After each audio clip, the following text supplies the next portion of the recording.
આગામી 72 કલાક ગુજરાત માટે ભારે મેઘરાજા અમદાવાદ, રાજકોટ અને બનાસકાંઠા સહિત 10 જિલ્લાને ધમરોળશે।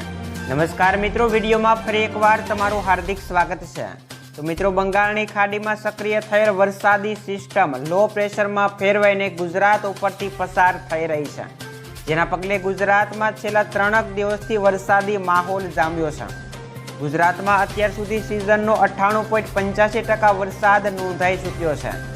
એવામાં જાણીતા હવામાન નિષ્ણાંત અંબાલાલ પટેલે આગામી 72 કલાક ગુજરાત માટે ભારે વરસાદની આગાહી કરી છે। અંબાલાલ પટેલના જણાવ્યા પ્રમાણે આગામી 72 કલાક દરમિયાન ઉત્તર અને મધ્ય ગુજરાત ઉપરાંત સૌરાષ્ટ્રના 10 જિલ્લામાં મુશળધાર વરસાદ વરસી શકે છે, જેમાં ખાસ કરીને અમદાવાદ, ગાંધીનગર, બનાસકાંઠા, સાબરકાંઠા, પંચમહાલ, સુરેન્દ્રનગર, મોરબી, રાજકોટ, કચ્છ અને જામનગર જિલ્લામાં ભારે વરસાદની શક્યતા રહેલી છે। વધુમાં હવામાન નિષ્ણાંત અંબાલાલ પટેલે જણાવ્યું છે કે હજુ સૌરાષ્ટ્રમાં વરસાદની જરૂર છે। એવામાં આગામી 72 કલાક દરમિયાન સૌરાષ્ટ્રના 1-2 સેન્ટરમાં વરસાદી માહોલ રહેશે। ભારે વરસાદના પગલે સાબરમતી નદીના જળસ્તરમાં વધારો થઈ ગયો છે।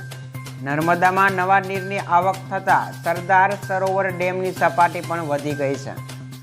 ચંદ્રગ્રહણને લઈને અંબાલાલ પટેલે જણાવ્યું છે કે 7 સપ્ટેમ્બરે રાત્રે 9 વાગ્યાની આસપાસ ચંદ્રગ્રહણની અસર શરૂ થશે। આ ગ્રહણ 5 કલાક 26 મિનિટ સુધી ભારતમાં કોલકાતા, મુંબઈ, અમદાવાદ સહિત દેશભરના મોટા ભાગના વિસ્તારમાં દેખાઈ શકે છે। તો આ હતા આજના લેટેસ્ટ ન્યૂઝ। વિડીયો પસંદ આવ્યો હોય તો લાઈક અને શેર કરવાનું ભૂલતા નહીં। મળીએ દોસ્તો આવા જ નવા વિડીયો સાથે। જય હિન્દ, જય ભારત।